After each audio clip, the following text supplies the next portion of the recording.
Get that water out of the goddamn huddle. I tell you when you get a fucking water break. Welcome to the Buccaneers Observer Podcast. This is Ralph Phillips. I'm Molly Bay. Today is January 7th, 2020. I don't know what to do with myself. The week after. It's a long off season. We got to slug it out. Well, you know, one good thing. The XFL starts February 8th. I can't. I know. It'll be fun. It'll be fun. For probably the one season they remain around. If even that. What was the other one that crapped out? American Football League or something like that. I can't remember. They got some weird rules coming out in XFL. Coverage teams will line up just 5 yards apart to make the kickoff safer for players. Touchback penalties will be in place to incentivize returnable kicks and the potential for big plays. Oh, interesting. So they penalize you if the kick goes in the end zone and it's a touchback? Yes. The kicking team? Yes. No, the receiving team. Oh. There will be no kicks after touchdowns. A tiered point system allows teams to go for 1 point from the 2-yard line, 2 points from the 5-yard line, and 3 points from the 10-yard line. A possible 9-point touchdown means an 18-point deficit is still a 2-possession game. Ew, that's weird. They have I kind of like it. They have a shootout-style overtime format. Each team's best offensive and defensive players will determine the result of a game tied at the end of regulation time. Each team receives 5 attempts to score from the 5-yard line in a hockey shootout format, with the clubs alternating attempts, receiving 2 points per success until one team's total is insurmountable, whatever that means. Double forward pass. Multiple forward passes will be allowed behind the line of scrimmage to create more play options for offenses. The game clock will continue to run no matter what outside of the 2-minute warning. Teams will be allotted 2 timeouts per half. It's kind of like soccer. Yeah. Clock's just going to go and go and go. There's no stopping the clock. So they're incorporating rules from like hockey and soccer. They're trying to make the game faster and more exciting. I thought that's what the CFL does, or the Arena League, because they're smaller, right? I don't know. The Arena League is not around anymore either. Oh, it's not? Nope. 25-second play clock. A 25-second play clock that begins after the ball is spotted for the next play will eliminate some of the downtime between plays. Catches can be caught with just 1 foot in bounds. Shorter halftime will be 10 minutes instead of the now 15 for the NFL. And there is going to be a dedicated ball spotting official. So we just got one bureaucrat in charge. Spotting the ball? Rather than a whole team of them. I guess. Can't have too many officials on the field. I think we should have 5 officials for each player. So that'll be interesting. That's coming February 8th. We'll get you dates and times and where to watch and all that stuff later. So you got fact checks and follow-ups for us? I do, actually. A fact check about the last game. Sean Murphy-Bunting went out with an ankle injury. High ankle sprain is what Bruce Arians said. We weren't sure what it was at the time. So that would be a follow-up. I have another follow-up. Have we had a draft pick outside of the top 10 since I've been a fan? And to my surprise, the answer was yes. And it's been more draft picks outside of the top 10 than inside the top 10. This is weird. So 2009 was when I became a fan. So wait, so you became a fan during the 2009 season? Yeah. Okay. That was the season. I'm putting this here because it just happens to fall on the date, but I was not involved with this draft. 2009, Josh Freeman was picked 17th overall. I did not know that he was a first-round pick. I had no idea. 2011, Adrian Claiborne was the 20th. 2012, Doug Martin was the 31st. Although we picked Mark Barron 7th that year. So we had 2 first-round picks. 2016, Vernon Hargraves just squeaked outside of the top 10. He was 11th. 2017, O.J. Howard was 19th. And 2018, Vita Vea was 12th. So we've rarely picked top 10. I know. So the 5 that we did pick in the top 10 since I've been a fan were Gerald McCoy, Mark Barron, Mike Evans, Jameis Winston, and Devin White. That's interesting. You would think with our crappy decade that we would have had more top 10s. I know. Yeah. That's what I thought. I don't know. Follow up, Michael Bennett, what happened there? We chose not to use the franchise tag or the transition tag on him because we didn't think he was worth that much. The franchise would have brought him $11 million and the transition tag was $9 million. And we did not use either. We didn't use the franchise tag that year in 2013. He initially said, as we discussed, that he'd give Tampa a chance to match any offer he got. We probably weren't going to match it because it was likely going to be in that range, the $9 to $11 million, which we already said we weren't going to pay him. Do we know what he got? No. All right, we got a fact check for next week. It's all you. He later said the Glazers didn't like him, and he thought that he's still salty about it. You know, the guy performed well on the field, but he's kind of a jerk. Yeah. Yeah, he left his dog in Tampa in like a boarding facility, and when he went to Seattle, he just pieced out. What? He never paid the bill. Well, I don't know if he paid the bill, but at the time he hadn't paid the bill. The poor dog was just there. Oh, you think that's bad? Wait till the story I got coming up. Uh-oh. Yeah. Well, that's the last of my follow-ups and fact checks, so... Okay, well, let's get into this story. Yeah. Right. Apparently, this is kind of a big deal. Bay News 9 from Hillsborough County has claimed that Nunez-Roches, also known as Nacho, abandoned a dog in a rural Hillsborough County road for days. It was outside some facility out in the backwaters or whatever. Reading the articles, it's just like, well, one, they're definitely trying to make him look like a jerk. But two, there's really no answer to why the dog was out there. Now, Nacho had a dog breeding company. He bred these dogs. They look like pit bulls, but they're not. They're called American Staffordshire Terriers? Nope. I'd never heard of them before. They're called Cane Corso. Oh, okay. Yeah, so he had this breeding business, right? Well, his wife got pregnant, so they decided not to have dogs around. Don't know. Next thing we know, this dog shows up on the road in like a medium. It was there for days. People tried to get it to come into the cars and stuff. Wouldn't do it. Finally, the Hillsborough County Animal Rescue Group got the dog to come in, and they took it to the vet, and it had a chip. And so they scanned it, found out it was registered to Nacho. Well, they confronted Nacho about it, and he said that it wasn't his dog. He had given it away or sold it or whatever, you know.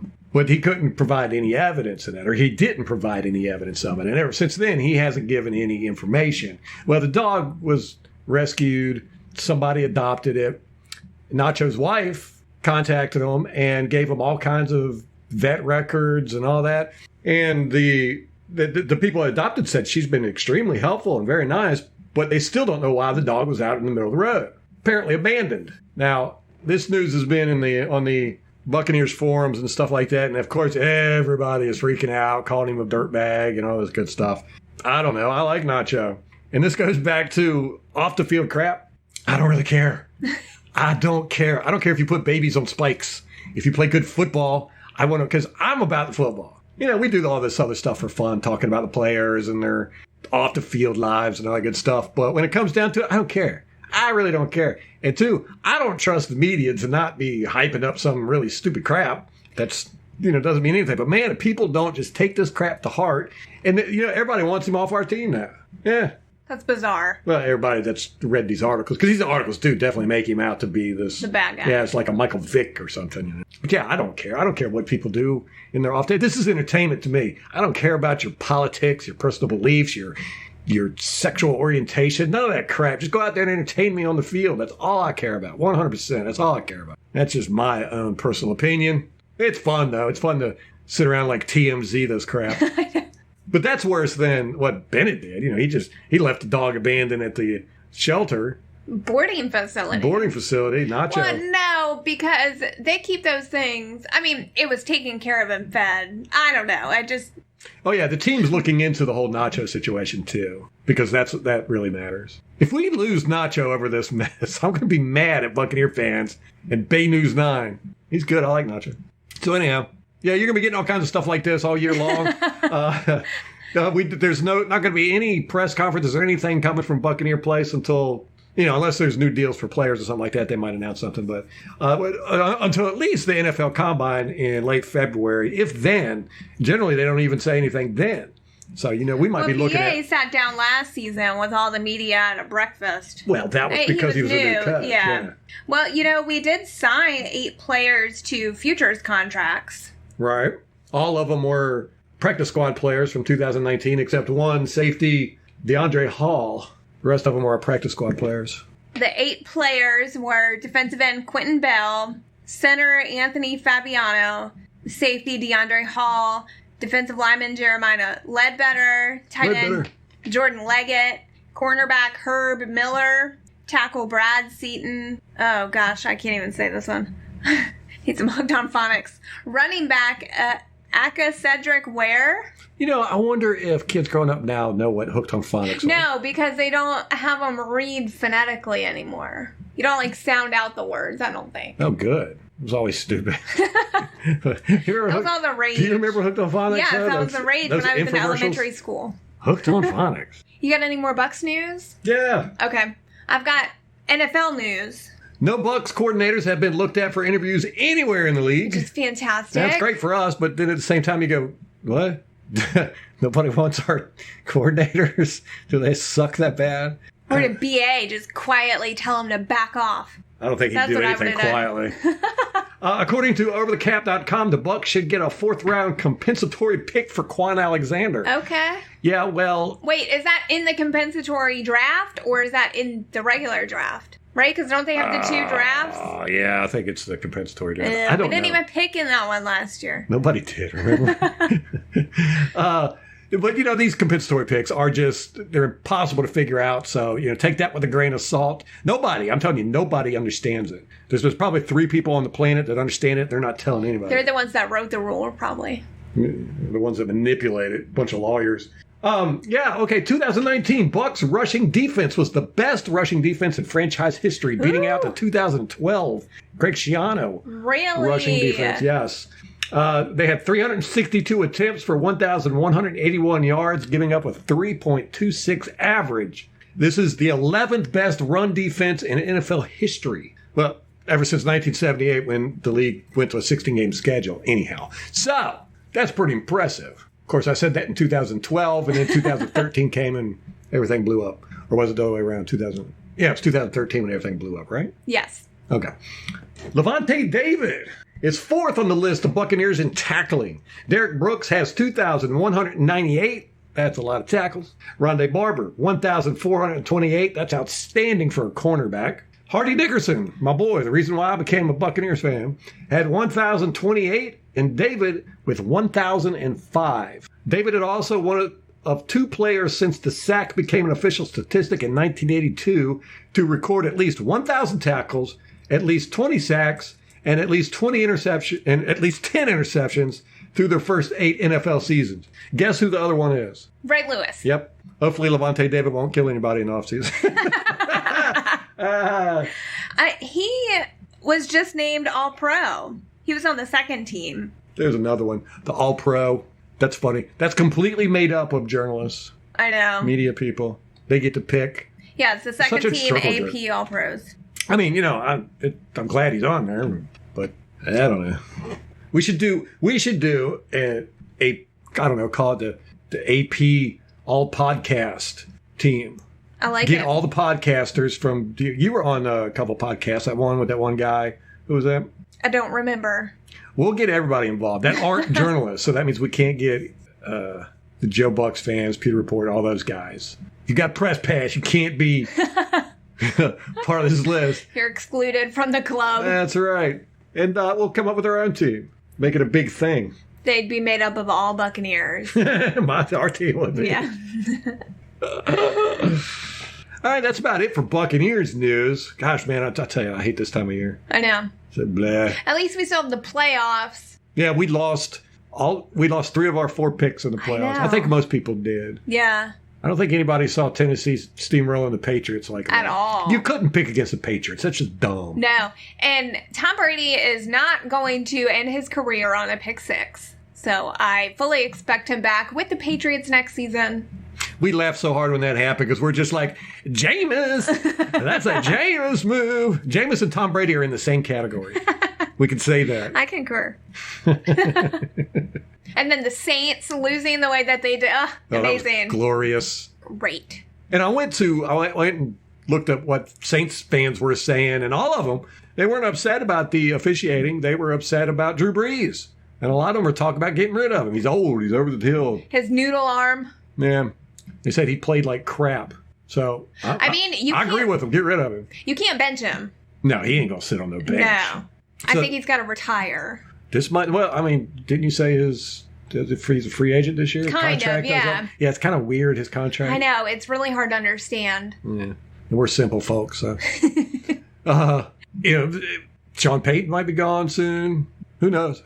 I think it'll depend on how his next quarterback does. Taysom Hill. I know, that bastard. I know. I'm not looking forward to playing that guy.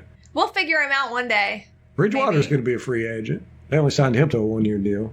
Which Bridgewater, I always liked Bridgewater, and I thought Minnesota was dumb for getting rid of him. Yeah. Especially when they got rid of him and, Sam Bradford or somebody like that. I was like, what are you doing? Ruined their whole year that year. But I think he always had the injury bug there. Bridgewater? Yeah. I think he had an ACL tear his first year. Yeah. And he doesn't really have that great of an arm. I mean, he's more of a game managing type quarterback. Yeah, I'd say he's a little better than a game manager, but yeah, he's solid.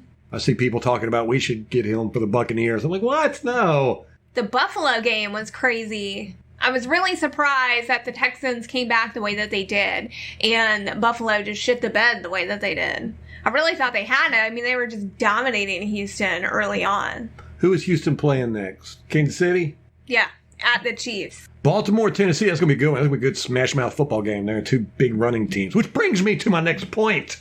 Hey, you hear this all the time, especially from certain Bucs media members talking about Joe Bucs fan. This is a passing league, right? You hear that all the time. This is a passing league. This is a passing league. You got to have a good quarterback. You got to have an edge rusher, all that. Well, I looked into it. This is not a passing league, not this year anyhow. Check this out. Of the top 5 passers in the league, none of them made the playoffs. We're talking about Jameis Winston, he was number 1, Dak Prescott, number 2, Jared Goff, number 3, Phillip Rivers, number 4, Matt Ryan, number 5. Wow. Yeah. Now, check this out. 4 of the top 5 rushing teams made it to the playoffs. The Ravens, 49ers, Titans, and Seahawks. Now, the Cowboys were 5th in rushing. The Vikings were 6th. Colts were 7th. Bills 8th. Texans 9th. Cardinals 10th. So that's 7 out of the 10 made it to the playoffs. Interesting. Yeah. So maybe there's a turn in the league. Well, I said this, and I swear I want to go back into the podcast from back in the preseason. I said, whatever team figures out, because everybody's building their defense to stop passing. So whatever team figures out to focus on running first or to run the ball, to build a strong running team, they're going to make it far. And look at Baltimore and Tennessee. Those two teams are dominant running teams. And, I think Baltimore's going to take it all. So only 3 of the top 10 in passing teams made it to the playoffs. 2 of them were knocked out immediately in the wild card round. Oh, God. That was the Saints and the Patriots. Chiefs have not played yet. They're in the top 10 passing. So we'll see. Right. So if they get bumped out, none of the top 10 teams for passing will be in the playoffs. I can't believe the Texans are 9th for rushing. I mean, they got Carlos Hyde, Duke Johnson, and Deshaun Watson. Right. They end up stacking up a bunch of yards rushing per game. This isn't like individual. This is like team. Right. Team. I just don't see them having like a stud running back. Don't need one. I guess not. So it's probably more important now than ever for the Buccaneers to figure out the run game. I think so. And I think really the only thing we need to do to fix the run game is just get our offensive line to run block a little bit better. Which they were in the beginning of the season. It was weird. They kind of fell off. Yeah. But if we could draft a stud like Derrick Henry with the 14th pick. I said our offensive line, but it's really not them so much as it was the tight ends. Because we would, we'd run those jumbo packages and stuff where we'd put 2 tight ends and block and all that good stuff. And they just weren't very good at blocking. And, they would cause guys to be able to go down the line and make the tackle on the running backs. I mean, the offensive line could improve their run blocking, of course, but... They were doing so well in the beginning of the season with run blocking. Was it when Claire got hurt, I wonder? Oh, no, we need to look at because he's more of our blocker. Yeah. Oh, Cameron Brate's not a horrible blocker. O.J. Howard, that's a different story. He just like kind of gets in the way, and then they just toss him to the side. Well, if he goes up against defensive linemen or linebackers, he really seems to have an issue. He can block a cornerback. Because of his size. Right, yeah, and he just seemed to rely on his size too much. Not really good technique. We had someone tweet at us, and I apologize, I can't remember who it was, asking whether you take an offensive tackle or a running back in the first round. No, I would always take a lineman. I don't know. Yeah. It all depends. I think we're going to take the best available player. I think so, too. We don't have really any positions that are hurting. A dire need. Yeah. I mean, I do think we need a tackle to replace Dotson. I think so, too. I don't even know if we'll be here next year. Don't know.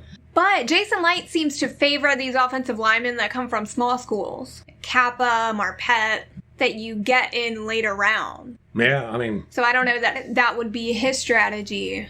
Yeah, I don't... It just seems like offensive linemen coming out of college anymore. And I think, who was it? Was it Arians talked about that? Where they just... I think Joe Gilbert said it. They don't... It just takes so long for them to get football ready. Right. In college, they don't teach them complicated blocking schemes or anything like that. It's basically like you line up here and stand in the way. So it takes a few years once they get to the NFL. And I like our running backs. I do like Rojo. I like Barber. And I can't see... I like Dare, too. Yeah, I like Dare. If Barber doesn't come back, like I think he's on a 1-year deal. He was on a 1-year deal. He signed like a prove-it deal. So if he doesn't come back and you can get somebody in the first round, that might not be a bad move there. Yeah. It could go either way. Yeah. I just think offensive tackle is more of a need than running back. But BA says if you're drafting for need, you're doing it wrong. Mm-hmm. And they won't be drafted for need this year. Right. So he's doing it right. Okay, let's get into the NFL news. We've had some moves on the coaching fronts. The Cowboys finally fired Jason Garrett. And End of an era. And they hired Mike McCarthy. Oddly enough, they had interviewed Marvin Lewis and Mike McCarthy before they announced that they fired Jason Garrett. So I think the writing was on the wall. Of course, Garrett's contract expires on January 14th anyway. He didn't really get fired. He just didn't get re-signed. Yeah, and they brought in Mike McCarthy. It's sad that Mike McCarthy went to Dallas. I was really hoping he would go to Carolina. Me too. They said that Mike McCarthy stayed overnight at Jerry Jones' house. Getting a massage. Getting some massages. They didn't say that, but we just assume it. If you have not read the article in Sports Illustrated about what happened between... Bleacher Report. Bleacher Report? Yeah. About Aaron Rodgers and Mike McCarthy. This was at the end of last year or the beginning of this year? Somewhere in that time frame. The offseason last year, I think. Yeah, offseason 2019. Great article. It'll make you really hate Aaron Rodgers more than you already do. And also Mike McCarthy kind of doesn't come off that great either. Yeah, and you'll know why we said we wanted Mike McCarthy to go to the Carolina Panthers. However, he didn't. Guess who did? Matt Rhule. I don't know if that's how you say his name. We're going to figure it out, I guess, eventually. Rhule. There's an H in there? I don't know. The H is not silent. Rhule. It's a 7-year, $62 million contract. He's got incentives, a $2.5 million signing bonus, and they're also paying a $6 million buyout of his current contract with Baylor. Yeah, they really spent a lot of money to get this guy.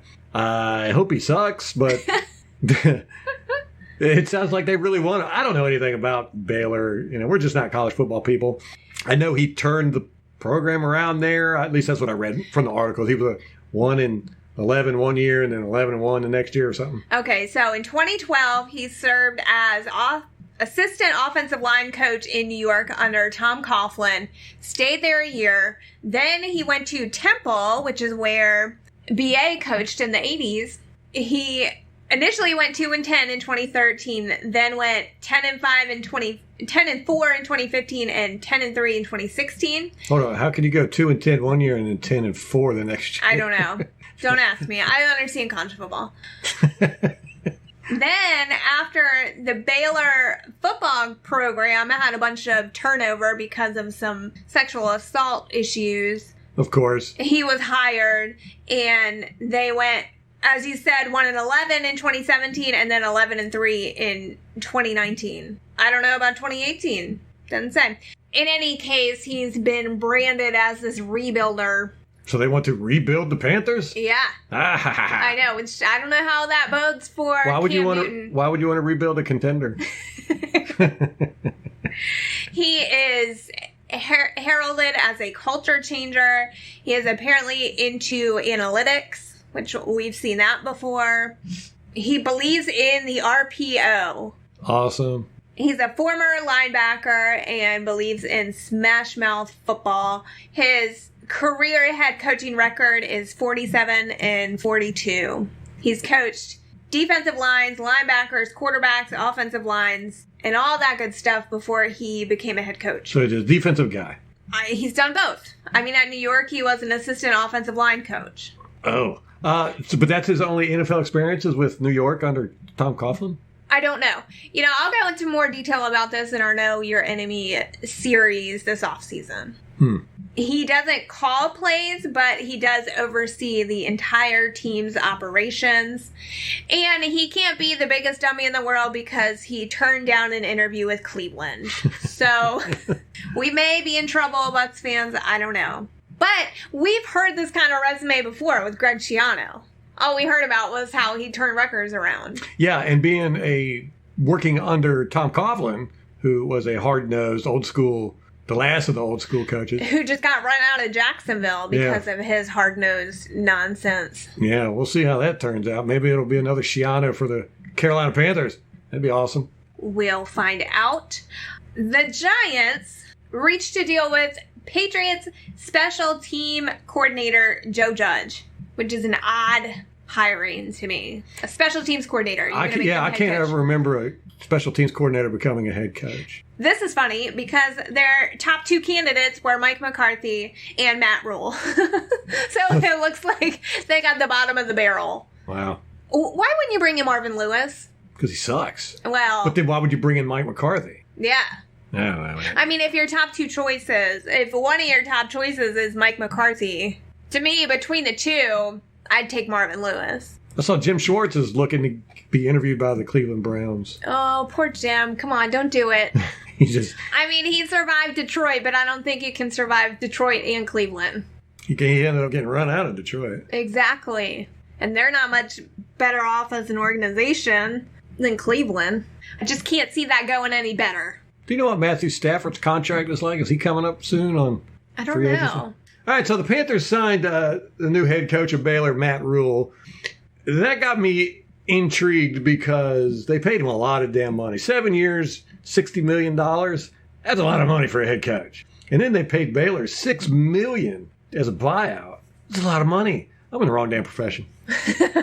So, I was like, everybody was like, David Tepper, he's the owner for the Panthers, he gets what he wants. He don't care. He'll spend, apparently he spent way too much money for the Panthers organization. Yeah, like $2.2 billion when his net worth is like $12 billion. And, he's doing this Major League Soccer thing. He's paid like $300 million for that.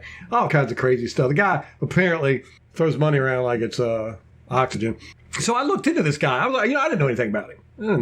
Matter of fact, I got him confused with Khan from Jacksonville with that evil mustache. I don't know why, but the guy has made his billions as a hedge fund manager. So right there, I don't like him. I don't mind how people make their money, but there's just something slimy about hedge fund managers. Basically, anybody in the financial world. No offense to all you people out there in the financial world. Well, here's what it is. Here's what I saw. He got rich from the financial crash. Apparently he was okay before then, but he became like a super billionaire in about 2009, 2010. What he did, he's the founder and president of Appaloosa Management. It's a global hedge fund based in Miami Beach, Florida. It's based there now. I'll get to that later. But he earned $4 billion of personal wealth in 2009. Remember, the financial crisis happened in 2008 by buying distressed financial stocks. Bank of America being one. What's the stadium name? Bank of America. That's right, Bank of America Stadium. They're based out of Charlotte. So, Bank of America, he bought a lot of their stock. Not sure exactly how much, but he bought enough of it to become a billionaire. Same with AIG debt. Now, if you know, AIG totally collapsed during the 2008 thing. So he bought up their debt. So basically, government bailouts made this guy a billionaire. Because none of these, Bank of America wouldn't last. So none of these banks would have lasted without the bailout, according to them. Who knows? You're getting political, Ralph. Yeah. So, this guy, he's a slime bucket. It gets worse. I don't like him. Yeah, I don't like him. Well, he's the owner of the Panthers. So right there, he's a slime bucket. He has a net worth of $11.4 billion. That's as of February 2017, according to Forbes. Don't know if it's gone up or down since then. Who knows? He divorced his wife of 30 years in 2014 and is now married we think, nobody knows, to a girl named Nicole Bronish. This girl, nobody knows anything about her. They don't know her age. They don't know her ethnicity. They know nothing about this girl. Now, he's 62. She looks like she's in her 20s, probably about 25. So he dumps his wife of 30 years after he becomes a billionaire, gets himself a young girl. He was actually caught on tape when they were going through the divorce because the prenup was not going to hold up, he didn't think. So he was caught on tape talking about what to do with his money to hide it from his wife. And he was saying, should I buy property overseas and all this, or should I just get a 22-year-old girl? Yeah, he said that. So anyhow, his company, Appaloosa Management, was moved to Florida in 2016 from New Jersey, right? He had been the New Jersey's richest taxpayer at the time. Now, the move caused Frank Haynes III, New Jersey's legislative budget and finance officer, to warn of a risk to the budget of New Jersey because of the resulting loss of income tax. Wow, that's a lot of income tax he's paying. It was in the hundreds of millions he was paying. So he moved it to Florida because they don't have income tax in Florida. That's a smart move on his part. Yeah. But, he wasn't a guy who, from what I can tell, really worked his way up and earned his money. He worked at Goldman Sachs back in the 80s and the 90s. He worked there for like 10 years. They kept, the guy's petty and vindictive. Let me tell you this story. They kept overpassing him for management positions. So anyhow, when he got his billions through the financial crash, he went and he bought his ex-boss's house in where he worked for at Goldman Sachs, the one that passed him over for promotions. Bought his $1 million house on the water in New Jersey, if there is water in New Jersey, and raised it. Totally destroyed it. He bought it from the guy's ex-wife. Oh. Yeah. So he bought this $1 million mansion or multi-million-dollar mansion and then destroyed it. Wow. And built a house on it twice the size, just to be petty and vindictive. Well, if you had billions of dollars, what would you do to your enemies? Oh, yeah. If I had billions, man, people would be talking crap about me like this the rest of my life, man. Everybody would hate me. I've always said this. Nobody wants me to win the lottery. Nobody wants me to become a billionaire because I tell you what, I've got a long list of enemies that are going to be hurt. I probably shouldn't say that. Yeah, maybe not. All of a sudden, on the record. Ralph becomes a billionaire and all his enemies all of a sudden start disappearing. Yeah. So anyhow, that's our competition. It's going to be interesting to see how this guy performs. He's only had the team for a couple years. And he says all the right things. I know the fan base is behind him. Oh, yeah. He sucks up to the fan base. And I loved it in the video. What was that? It was the All or Nothing. Was that All or Nothing with the Panthers? Yeah, when he came over and was like trying to be chummy with all the teammates, and Cam Newton got up and started acting a fool and was mocking him to his face. I was like, Jesus Christ. But apparently this guy's got a reputation as being a brass balls type of guy. He actually has a set of brass balls on his desk that he rubs. Ew. I know. What? I know. The brass balls. How would you like to be in his office? I know, as he's sitting there rubbing balls on his desk. Well, his employees got those brass balls for him. And apparently he does it as a joke. I don't know. Well, to me, it sounds like the guy is, he's new money. He kind of fell into it. Now, I'm not going to say, he wasn't smart by buying up distressed stocks, because that's probably what I would have done if I had billions of dollars too, or millions, or a lot of money.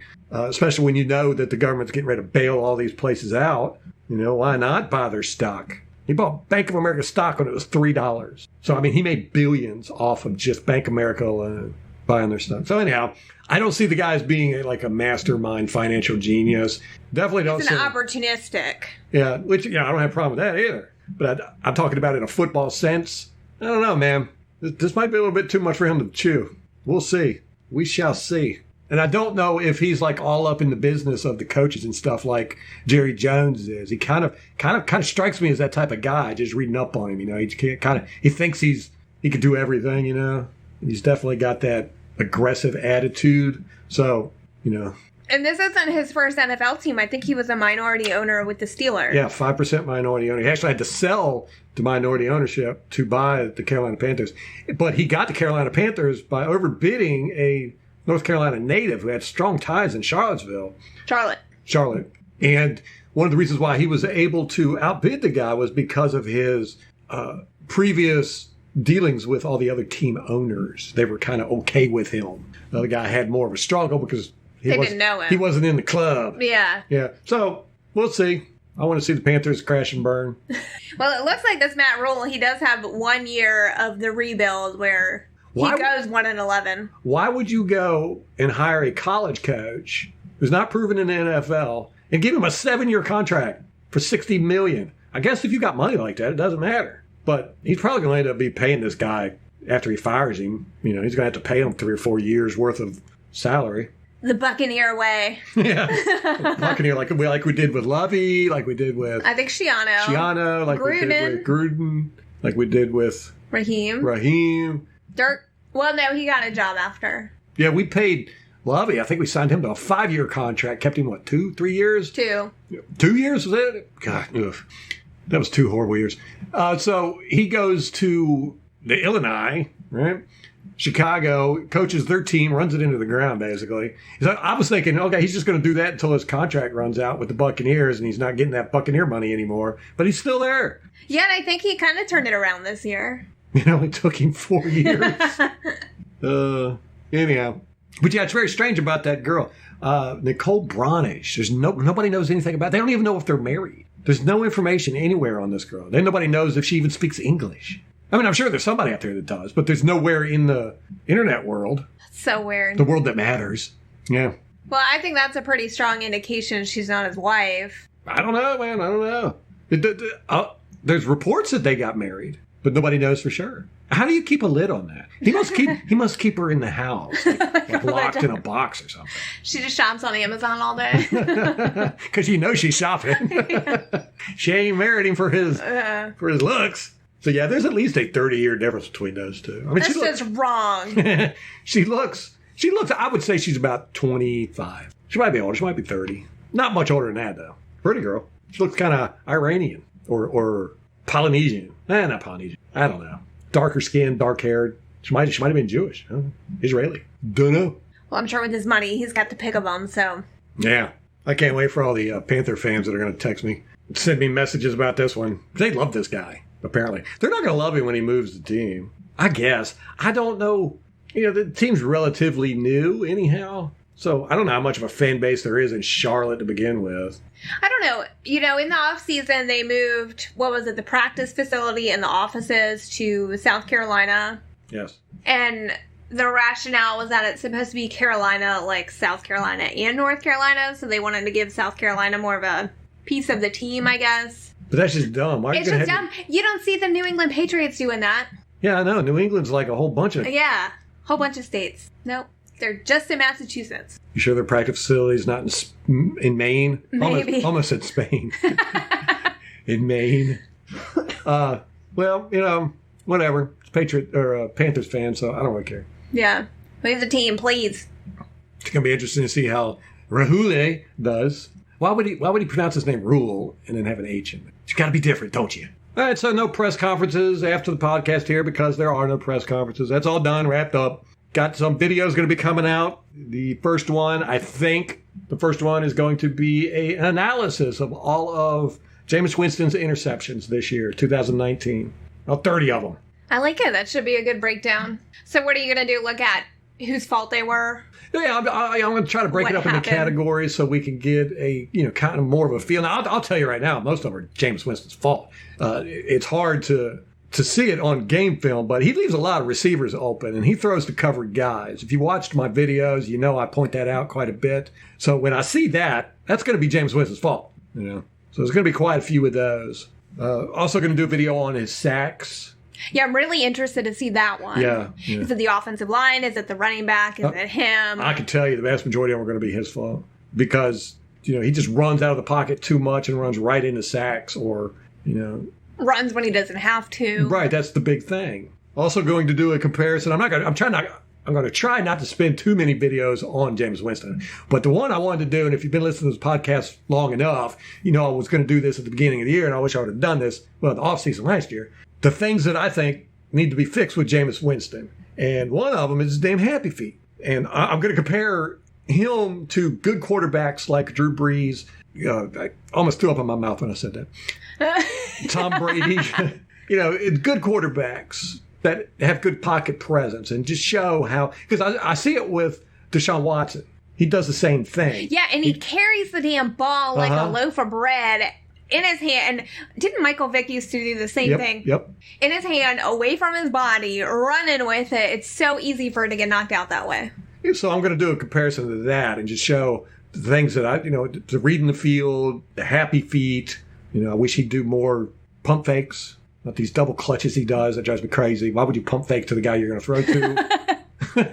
So anyhow, be on the lookout for that. We'll announce the videos on our podcast. But I think that's going to wrap it up for us. Next podcast should be out Friday. But until then, Go Bucks.